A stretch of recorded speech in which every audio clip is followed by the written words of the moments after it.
Hello again. Welcome to yet another edition of Top 10 Worst Things of All Time. I'm your host for this episode, Holly Dayan. Oh and I'm looking forward to, really connecting on an intellectual and spiritual level that neither of us have ever really dreamt of, feeling such a overwhelming level of simpatico with another human being. We thought it long, it would be impossible for anybody to be able to have any sort of honest, unadulterated connectivity with another human being on a spiritual level that's, I can't even describe, let alone try and describe it. Basically what I do is I pick a topic of something really super relevant in our lives, and do a deep dive of the 10 worst possible things that have to do with that subject.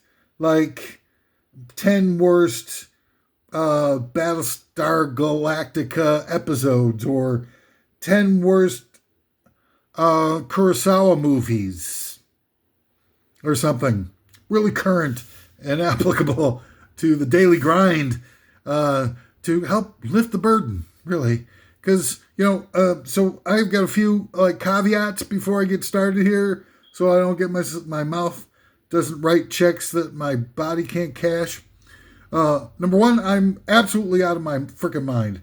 Okay, so just about anything that I say is just so out there, beyond anything that anyone should consider to be reasonable, rational, or logical, or tethered to even the weakest elements of reality.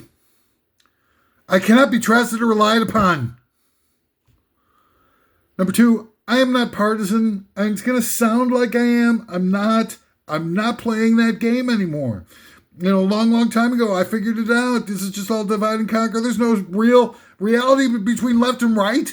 These are artificial constructs that have been imposed upon us by our ruling overlords as a means of creating a psychological yoke around all of our throats while they choke us to death, and eventually wait until technology has reached a point that they can replace the human race with AI cybernetic robots. The only real difference is, everybody calls up a thing about this, really bugs the hell out of me every time I hear it, is Gen Z, Gen X, Gen this, Gen that. There's no such thing. It's all artificial construct by some marketing people and psyops pros designed to specifically put wedges in between us. Because I don't know what you think about it, but here's what I think about it. At one point, there was an organic sort of division between, large scale generational type of a divide. And that was the baby boomers. But there was a real reason it's tethered to reality. It's caught up in the whole idea that millions and millions of extra babies were being born when all the people came back from World War II and they could start knocking boots again. That's real. And it's something that actually happened. Gen Z is just an arbitrary date that some jerk off in a Madison Avenue corner office came up with in order to be able to sell people merchandise. It doesn't exist. It never existed. Everybody talks about it. I'm talking about blah, blah, blah, blah, blah. And it's just, horrifying, man. And it's, and to see people get bamboozled like that. It's just if somebody's, I don't even know what the different separations of all this stuff are. And they started too late to talk with Generation X. They started with Generation X and then they went to Gen Z and the millennials and all this stuff. And now they're stuck. Where do you go? You ran out of alphabet. So now I saw that they're starting it again. Now there's Generation Alpha. They'll do anything. They're so desperate. And so everybody's so dumbed down and completely, It can't figure out how to critically. More people have lost the ability to think critically about their surroundings and the things that are told to them and indoctrinated with and everything like that than can't use cursive writing. How are you going to write a check without cursive writing? Block letters? My name is Doofus. Or what's that guy from Scary Movie? Doofy. Officer Doofy. Hi, I'm Officer Doofy. We're all Officer Doofy. Everybody's Officer Doofy in today's modern day culture. I'm Gen X. Really? What does that mean? Oh, I was born from 1971 or something. I don't know. No, man. It's just arbitrary stuff. It doesn't have anything to do with who you are, what group you belong to. You don't belong to a group. There is no group. So I'm trying to create a movement where all of us can hate everyone and everything equally together. Doesn't that sound great? All right, so let's move on to what these things. I got a ding dong.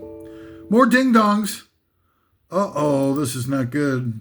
Ding dongs are not good. Top 10 worst replacements for powdered rhino horn in a pinch. You got, a fancy side piece, right? We've all been there. Super hot. 20 years too young for you. Barely legal. You could bounce a quarter off her ass. We've all been there. And Peter Piper picked a peck of pickled peppers isn't responding because you're too strung out, too much booze, latently gay. There's all kinds of different reasons why Peter Piper won't pick a peck of pickled peppers. I was impressed. I go, hey, so what are you going to do? Rhino horn, right? Well, that's what people used to turn to. It used to be probably, I don't know, I've never tried it or anything like that. But, seemingly a lot of rich people ascribed to the whole thing because they wiped out the whole goddamn rhino race in order to be able to procure themselves some of that sweet, sweet powdered rhino horn. And so they're all gone now. So what are you going to do?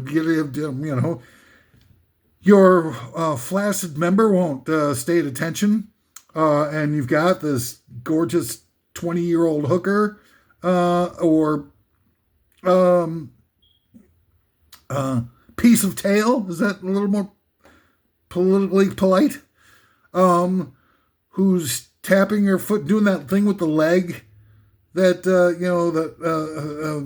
like they'll have their legs crossed and one leg will be bouncing up and down like some kind of flat ride at an amusement park.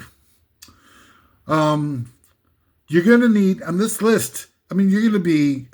I can't even think about all the tips and donations to my Patreon that are going to be coming in for these tips, man. This is the most marketable thing I've ever done in my whole life. It's giving people tips of how to replace rhino horn in a pinch. And by pinch, I mean, pinch an inch, if you know what I'm saying. Say no more.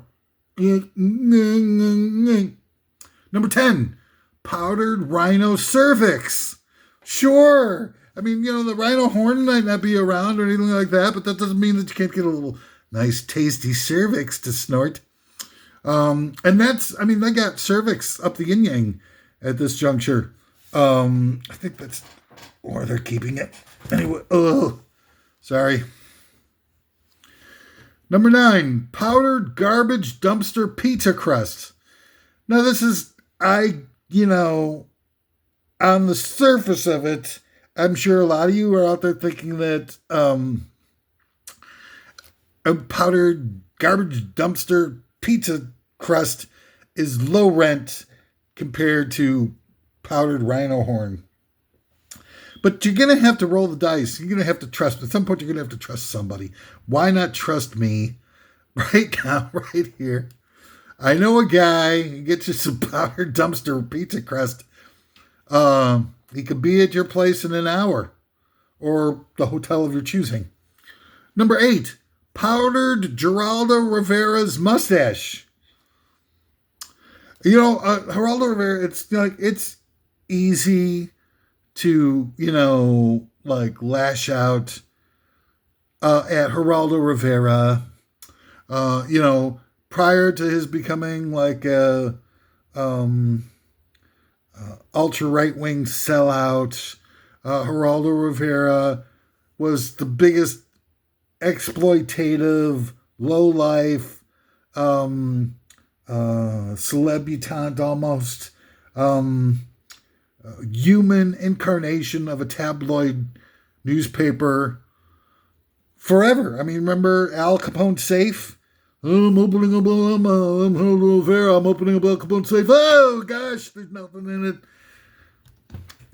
Good thing that I waited till the very end of the show that we raised $100,000 million of advertising money for. But I will say this for Geraldo Rivera back, when he was first coming on the scene, he was the guy who hosted a show. I think it was Good Night America. It was like a spinoff of Good Morning America, but at night. Get it? How clever these PSYOPs pros are. Wow, what a joy it is to be alive at this time in the world. But anyway, 1975, I think it was, him and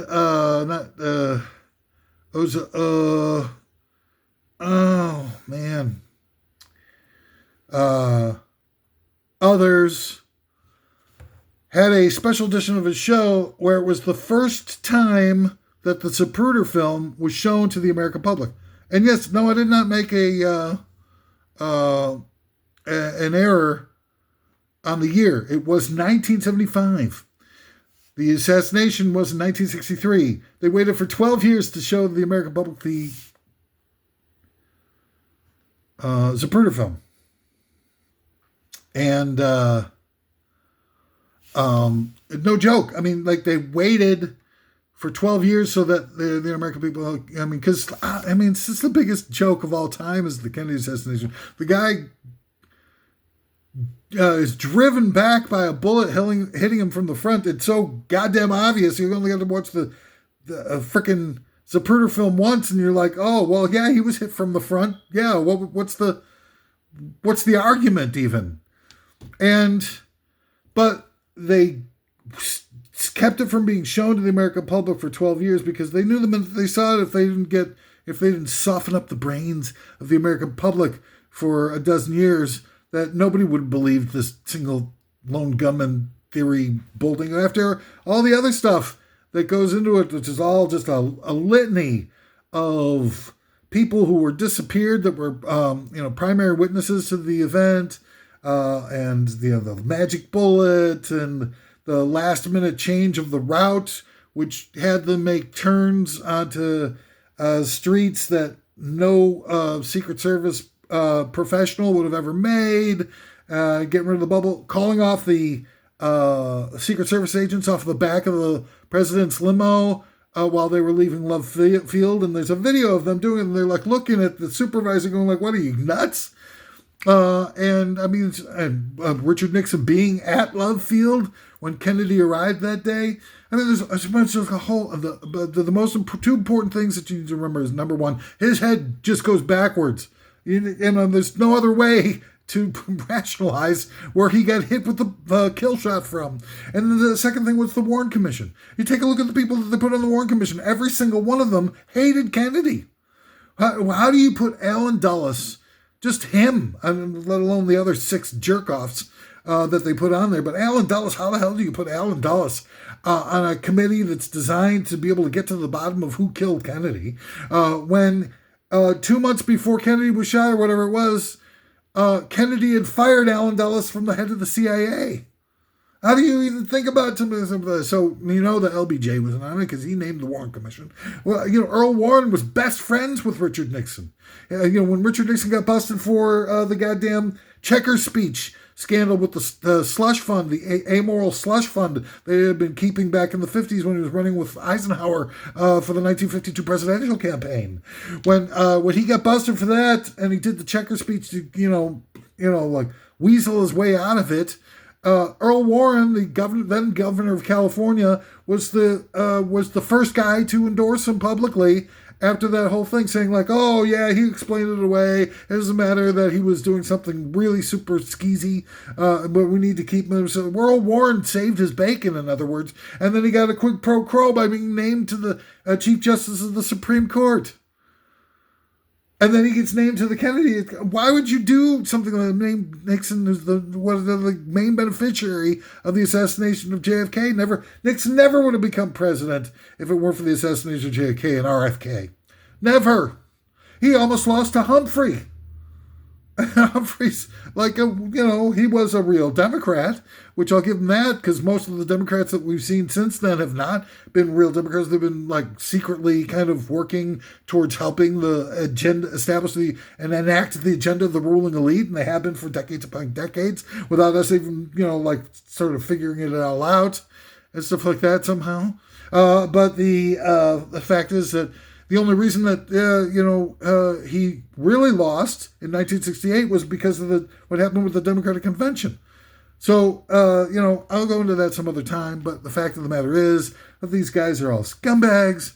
Geraldo Rivera was the guy that hosted the show with Dick Gregory, of all people, one of the greatest Americans there's ever been. Dick Gregory, who's a fantastically witty, observational, satirical, political comic back in the day, who had a great career going for himself, was just about to break really super big, and he decided, to become an activist. And he saw all the civil rights movement things and jumped in with everything he had, and the Kennedy assassination, everything like that. He became a complete dedicated activist to try to make the world better for everybody, and he got blacklisted. They blacklisted the hell out of that guy. And he lost his career. He lost all the big opportunities to do movies and TV series and everything like that, and just became, a great human being, but lost everything else. And nobody even really knows Dick Gregory. Do you know how great Dick Gregory was? And how great you aren't for not even knowing who he is? And so Dick Gregory is sitting there with Geraldo Rivera, if you can believe that, and they're debuting the Zapruder film to the people of the United States for the very first time. 1975. And I'll point out that it was a few months after Richard Nixon received a full and unconditional pardon. And it's all out there in public, and you can't even spend 5 seconds reflecting on any of this stuff. They won't let you, whether they're bombarding you at all times, so you don't have a minute's peace to be able to think for yourself for just 1 second even in your life. It's all occupied with clutter, with advertisements, with bold ink, unnecessary garbage, flashing lights, strobes hidden within movies and commercials that are doing something to our brain that we don't even know. They even have software now that can read the hell out of your mind.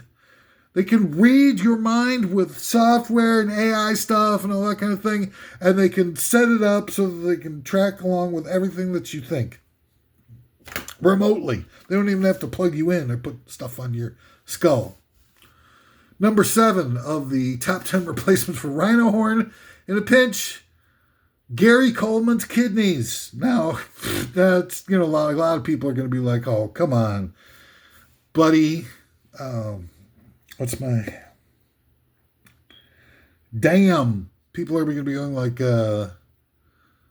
what was that? Hyatt House, Holly Day Inn. That's pretty low. That's a low blow. That's hitting below the belt. Gary Coleman was a diseased guy. And why would you be saying that his kidneys would be worth something like along the order of a rhino horn? Look, what can I tell you? Sometimes reality is stranger than fiction. I just say give it a whirl. It couldn't hurt. Number 6, sweetened condensed dog breath. See, excuse me, I'm sorry. This list is getting too silly. I don't know if you figured it out, but I usually just put these things together as a reason to trigger a conversation about a tangent to these line items and stuff that I can just go off and vent on some of my immensely hyper engaged viewpoints of various elements within our lives that are totally disgraceful. But when it gets to, when the material gets this bad, it's really, it's difficult. Sweetened condensed dog breath. Now, I will say that I do enjoy sweetened condensed milk once in a while. It's delicious. And I feel it's very underutilized in certain recipes, but don't use a lot of it because it's not really good for you. Number 5, powdered binky doodles. Now, see, this is the type of thing I'm talking about. I don't know where my head was at when I was writing out this list. Clearly, it wasn't, trying to keep up with the thematic design of the integrity that I've set out to achieve with the top 10 worst lists, dedication to being a watchdog over all of life's many injustices and inequities. Powdered binky doodles. Well, I knew somebody who I gave the nickname Binky Doodles to. I can't remember who that was. It's a cute sort of pet name. I don't know. I think pets are, recreational pets. I don't know, man. We need to phase them out. I'm sorry to be the guy who's telling you what the deal is, but we spend more money on pet food for recreational pets. I'm just talking about the recreational ones, the ones that we can, train to be helper monkeys and stuff. That's all good, but recreational pet, we need to get over it. It's a bad habit. It is. Yeah, I know you're getting unconditional love, and who could resist the puppy dog faces and stuff like that? We need to resist the cute little puppy dog faces and stuff. Why?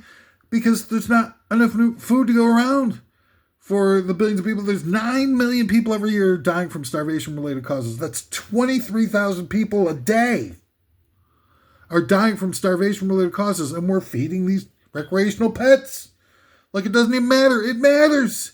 And I looked it up on UNICEF or something like that quite a while ago, and the amount that we spent on pet food, it just so happens to coincidentally be the same amount that we would need to be able to feed the world starving to keep them from starving.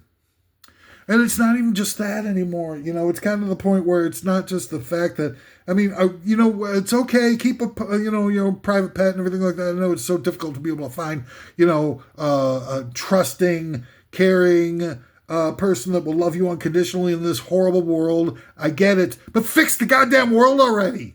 So that you can start using people the way they're supposed to be used for. Companionship, empathy, connectivity, love. Instead of pets are blindly obedient.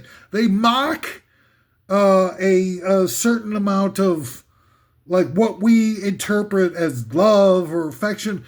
It's certainly something there, but it's more mechanical. There's stuff that we don't even follow along with, alpha dogs and, the fact that we're the provider bringing us food and the cats bring us back birds and stuff like that. There's stuff there that we have no clue as to what, is really going on with this dynamic. But I can tell you that while these, we're trying to figure out what the reality is behind the interplay between humans and recreational pets, there's 23,000 children who are dying in their parents' arms every day. So here's what you need to do. If you decide to keep your recreational pet, not fix the world, not make it a better place, safer place for people to be able to really connect with other human beings, I need you to write a postcard to all the parents of children who die every day and say, hey, look, I heard that your kid died in your arms the other day, and it's a real bummer, but I decided that it's more important for me to feed my goddamn dog. And who gives a rat's ass about your dead child? Signed, lovingly, your pal, so-and-so, Binky Doodles. And it's true. And it's true. You don't want to accept it. You don't want to believe that it's possible that you could be wrong. But you are wrong. And these people, they pray for deliverance to not have to watch their child die. And the deliverance is in your hands. And you decided you did have the freedom to choose. And you chose to feed a dog instead of a dying baby. And that's what it is. In macroeconomics of the world, you have a limited amount of resources. And when you choose with your dollar votes what you're going to support, what you're going to have manufactured by purchasing it, you're diverting the food that could go to babies into the mouths of your pets. And I get it. I want to have a world where everything comes easy and there's no tough choices. But you missed the boat. You took an 80-year-long nap after World War II and you let all the Nazis back in the kitchen. And they're controlling everything and they're destroying everything. Everybody, every individuality. They're destroying culture. They're destroying our freaking humanity right now. And you're sitting around doing like, I need to feed all this food to my dog. And I got to get some more postcards because some of the, I'm behind on writing some of the parents whose children died in their arms in part because I decided to feed a dog instead of their child. And you think that that's not connected? It is connected. It's all connected. It's what you choose in your life is who you are. And that's where it all starts. The integrity of ourselves is not bestowed or imposed upon us. It grows out from within ourselves. That's who we decide who we are and what we are. And when we live through our lives, it gets reflected into the people around us. No, I decided not to have a pet anymore. I gave it up and I'm giving the same money. I'm giving it over to UNICEF so they can feed starving kids. Or Christmas, why can't we sacrifice 1 out of every 10 Christmases or something like that? Would be enough money to end homelessness. But no, we need to get all these materialistic gifts and stuff. And we need to be, because we can't be whole human beings or decent human beings unless we got, the perfect automobile or the perfect purse or the perfect, smart coffee maker. Excuse me. Anyway, man. And the other thing is that, oh my God, there's so much doggy do and cat do. I mean, think about all the different people who are complaining about the only way out of global warming is to, kill everybody who drives a combustion engine and stuff like that. The why-tos and wherefores about combustion engines are so beyond what everybody's talking about in the public dialectic that we don't even have any clue as to what's really going on with all that type of stuff. So, I mean, it's off the table because it won't happen.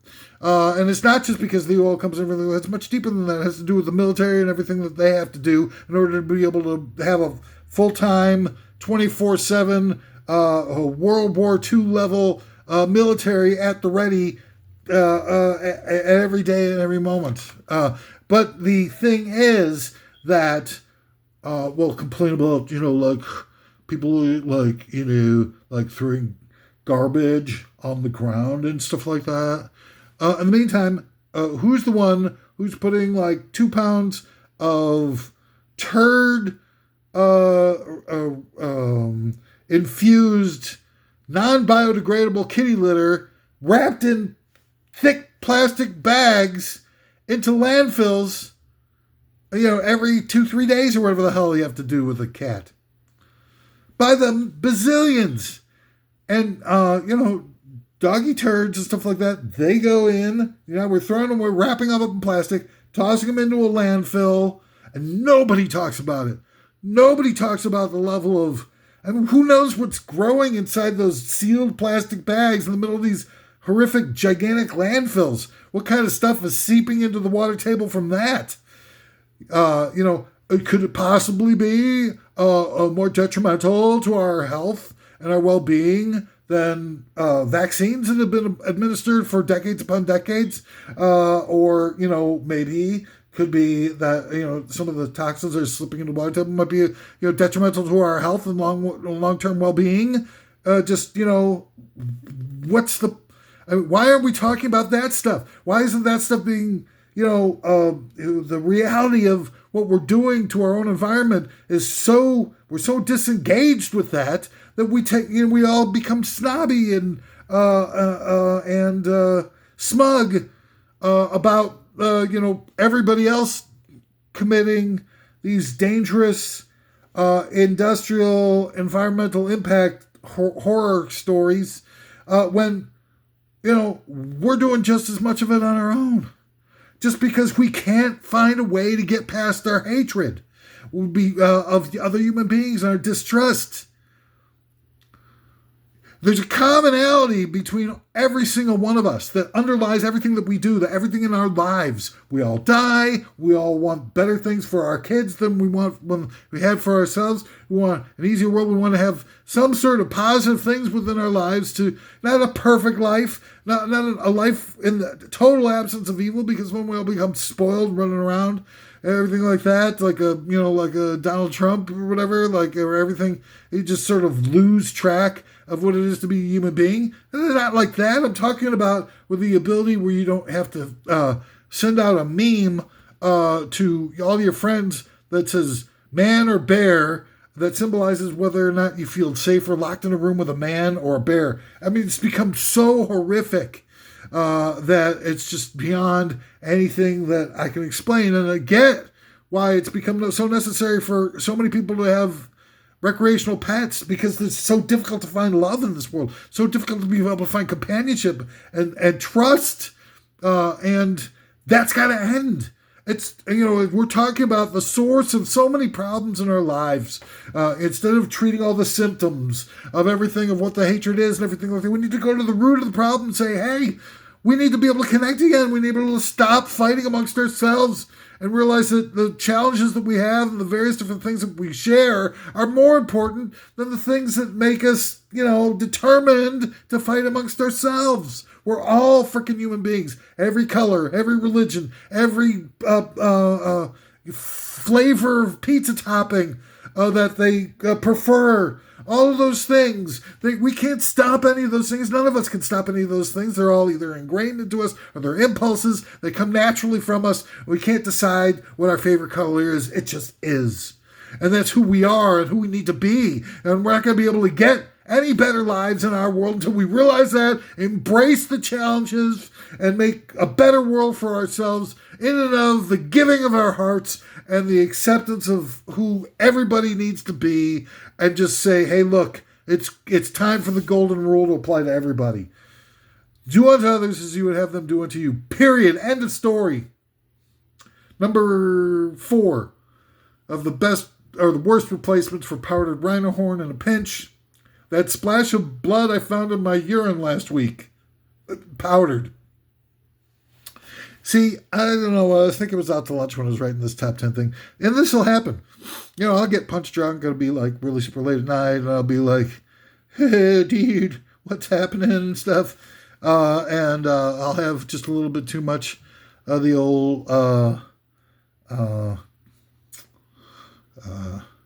ding-dongs. I'll have too many ding-dongs. I'll be all ding-donged up. And come up with, sometimes it'll go a little bit off track. Anyway, that splash of blood I found in my urine last week, powdered. Great replacement for powdered rhino horn. Make you horny as hell. Really go to town on that side piece. Number 3, powdered talcum powder. No, I don't... See, this is what I'm trying to tell you. Sometimes I wonder if I'm somehow, like maybe my meds need to be adjusted, something like that, because this really doesn't make... How could you powder something that's already powdered? A double powder? I mean, like, I ever think about, they have double chocolate, right? Where's the flavor double chocolate come from even? How do you double chocolate? Has anybody ever managed to measure the amount of regular chocolate it takes to be qualifying within the range of regular chocolate, like chocolate, and then double it? Do they exactly double it to make it double chocolate, or are they lying to us? It's just another lie. All these people, what about double stuff? Double stuffed Oreos were never really double stuff. Especially now in shrinkflation, it's probably like less stuff than the single stuffs of like the old single stuffs from pre-COVID days probably had more stuffs in them than the double stuffs of today with shrink and greedflation. But I don't know. I haven't measured any of that. But what I do remember is that I did look into the whole idea of double stuffs back in the day when we could still rely on the amount of stuffs in the package per serving being kind of consistent, reliable, and it was not double stuffs. It was like something like 1.6 stuffs. For the double stuffs. And how come I wasn't in on that? How come I didn't get the big payday for all that? Because it was not double stuffs. The same thing with double chocolate. Look, if somebody wants to get into class exercise, make a comment at the bottom of the video, please. Please let me know. I'm desperate for cash. Running out of time. I need serious amounts of help. And medication. Whatever. Number 2, the worst replacements for powdered rhino horn in a pinch, virgin sacrifice. See, look, I'm talking about, first of all, I'm talking about consensual. I'm talking about 18 plus, barely legal virgin sacrifices. That's why I probably should have qualified it. But again, I was sort of, out of my gourd, or at least close to being completely out of my gourd when I wrote this list. Obviously, you've seen it. You've seen the examples. Condensed dog breath, powdered binky doodles. Obviously, not in my right mind when I was writing this, so I've got the insanity plea all lined up. I've got the, track record. So, again, but virgin sacrifice, yeah. I mean, look. There's a reason why it's been so popular for so many thousands of years. It does the trick. What can I tell you? In a pinch. And number 1, the top of the worst replacements for powdered rhino horn in a pinch. 1 drop of Tom Brady's blood. Yeah. Woo! What do you think of that, people? I mean, it's just no way that anybody could argue with that. That guy, I don't know what he's taking. He's probably that's probably the reason why you can't get any more powdered rhino horn anymore. Tom Brady hoarded it all back in the early 2000s when he was getting all those Super Bowl championships and cheating with Inflategate and Video Gate or whatever they were having, the VHS Gate, whatever, all those gates they were having and stuff like that. And Tom Brady's getting all of the free agents were being signed. That they're winning Super Bowls left and right, so they probably have the most inflated payroll of anybody in the main team in the league. But nothing as cheap and scurrilous as a salary cap is going to stop the goddamn freaking New England Patriots, right? So they're like signing every possible free agent that they need. Danny Amendolas and they even got what's his name? That guy with the thing, number 84, and he went to the thing. Randy Rhodes. Who's that guy with the thing? Number 84, the Minnesota Vikings and stuff like that. They get all these free agents for decades and decades with the biggest, they're winning, and they get all the perfect draft picks just fall right into the lap. Everybody they need is ready for them and falls into the lap. They sign every free agent that they need, specifically every single possible agent with, no problem with the salary cap, doesn't matter. So they win 20, 30 different Super Bowls. And for a fact that Tom Brady, in the meantime, is like the kingpin of rhino horn. Powdered rhino horn is just like making calls and going like, hey, yeah, Tom Brady, yeah. Well, I got all I've got all the stuff that you need, huh, Tom Brady? Yes, okay. Well, I'll be down at the Noxema Federal Stadium for practice. I'll be testing the various different deflating amounts for the footballs for our playoff game. So, okay, Tom Brady, I got what you need. Everything that you need is going to be another freaking down amount. And you'd be like, okay, yeah, sure, why not? And that's how it works. So one drop of Tom Brady's blood is going to, put some pep in your step, put some pimp in your limp, whatever it is. Anyway, so that's the top of the top 10 worst replacements for powdered rhino horn in a pinch. Again, this one's specifically designed for people with the big buckaroos who don't have any problem with ponying up, a little bit extra. And you're going to see, you're going to be like, you're going to be running out, you're going to have that, they're going to bring in another filly from your stable of foxy little hooers, and you're going to need to make out with your stake out, hang out with your wang out. There's another one or two of those I can't seem to recall. But you're going to need that stuff, man, and you're going to be like, oh, that guy, he did that list that with the powdered rhino horn replacement. You're going to pull up this video, and you're going to, make a phone call, and you're going to get a line on Gary Coleman's kidneys, and you're going to think your lucky stars that I was there for you, making things happen. And just, remember when it comes time for the holiday bonuses, who's got your back? You degenerate, scummy jerk-offs.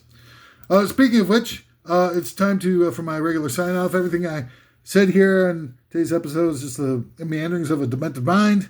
They're completely opinions that only, and I don't even really come up with the stuff. It's just sort of out there, and I just glom onto it, and sit there. I contemplate my navel. I open myself up for the answers to just sort of infuse their way into me. It's almost like an osmosis type of a process. I'm just channeling these things, okay? I'm the messenger. So, don't dump your emotional baggage on me. I guarantee that my life is just freaking horrible. A nonstop, relentless parade of loneliness and anguish and physical pain.